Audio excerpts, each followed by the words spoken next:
Nkoli was just 19 when she married Okolo. She was young, naive, and full of dreams. But little did she know, those dreams would be buried deep in the sands of her husband's insecurities. Okolo was a man of many fears, especially when it came to losing his wife. He loved her, or so he thought, but his love was possessive, a chain around her neck. Soon after their marriage, he forbade her from working or even socializing. A woman's place is at home, Nkoli, he would say. I provide, you take care of the kids. No need for all that outside nonsense. Nkoli obeyed, not out of agreement, but because she believed in marriage and keeping her family together. They had 3 children, Chinyere, Kene, and little Somto. Every morning, she would prepare Okolo's food, pack the children's lunches, and make sure the house was spotless. But loneliness was a constant companion. Her friends faded away, and her days revolved around the walls of her home. One afternoon, Okolo's friend, Obiora, came to visit.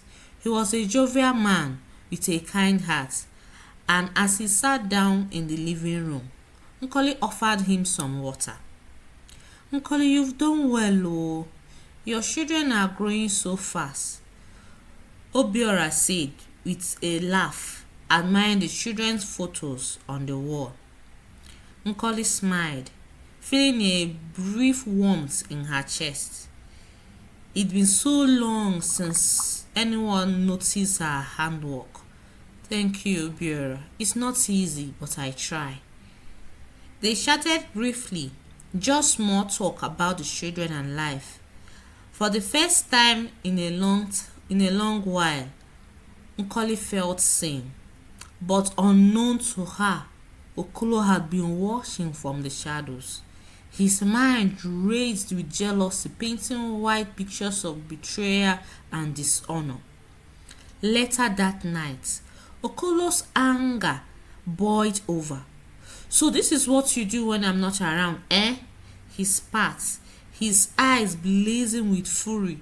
Flirting with my friends under my roof? Nkoli froze, her heart pounding. No, it wasn't like that, Okoro. Obera is just a friend. We were just talking. Talking? Do you think I'm a fool? Okolo interrupted. I have seen how you laugh with him. Do you think I don't know what's going on? Please, Okolo, you are misunderstanding. Enough, he roared. And with that, he stormed out of the house, leaving Nkoli standing there confused and terrified. Days turned into weeks, and weeks into months, and Okolo didn't return. He didn't call, didn't send money, nothing. Nkoli was left with 3 hungry mouths to feed, and no one to provide for them. At first, she cried. Every night, she wept until her body ached. But one day, as she looked into the eyes of her innocent children, something inside her shifted. We will survive, she whispered, more to herself than to her children. We will survive.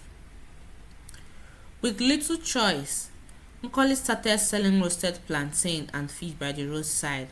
Every morning she would wake up before dawn, tie her wrapper, carry her wares to the bustling streets.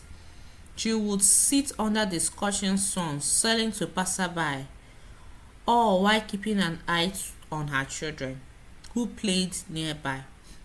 The days were long and the money was small, but it was something, it was survival.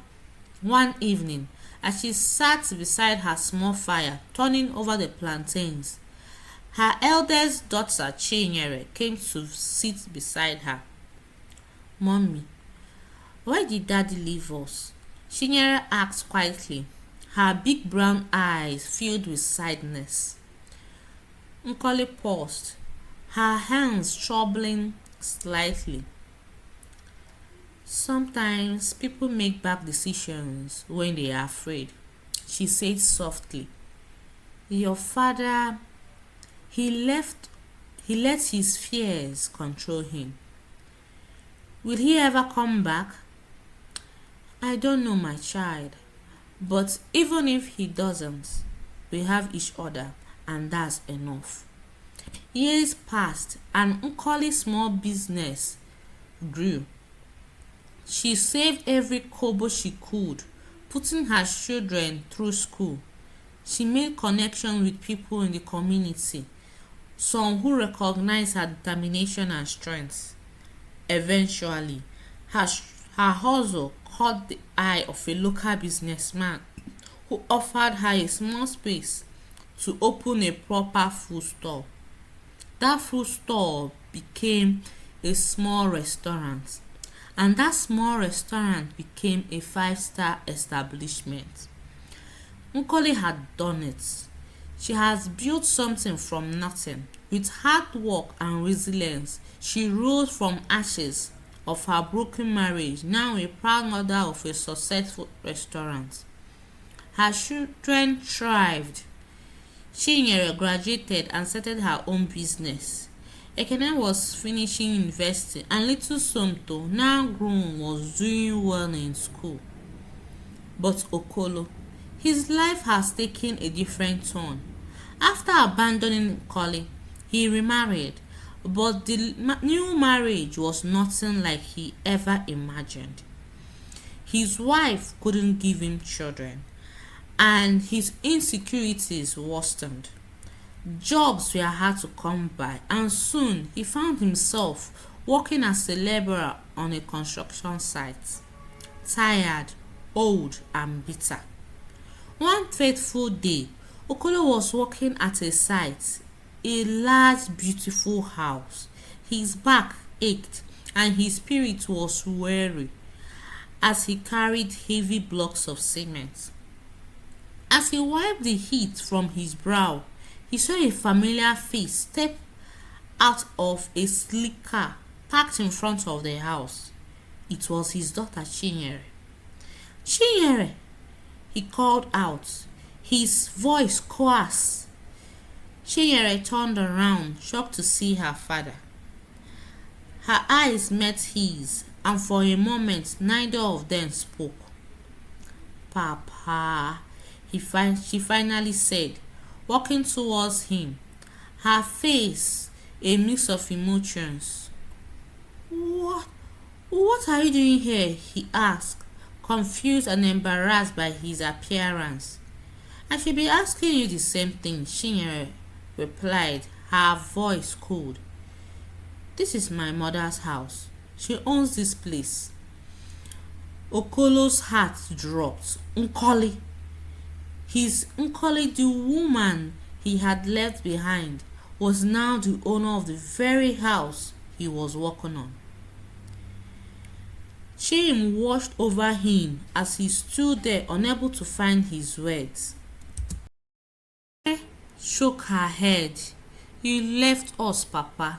You left us when we needed you the most. But Mama, she never gave up. She made sure we had everything we needed, even when you weren't there. I didn't know. I thought. Okolo stammered, his voice coarse. You thought wrong, Chinyere said, her eyes hard.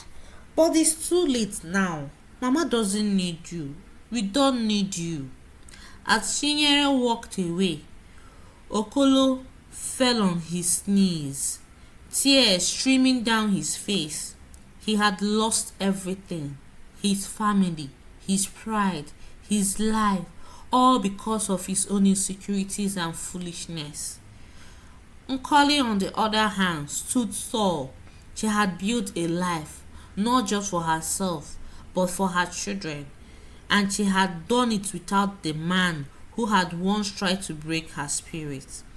She had learned that strength comes from within, and that no matter how hard life gets, you can always rise again.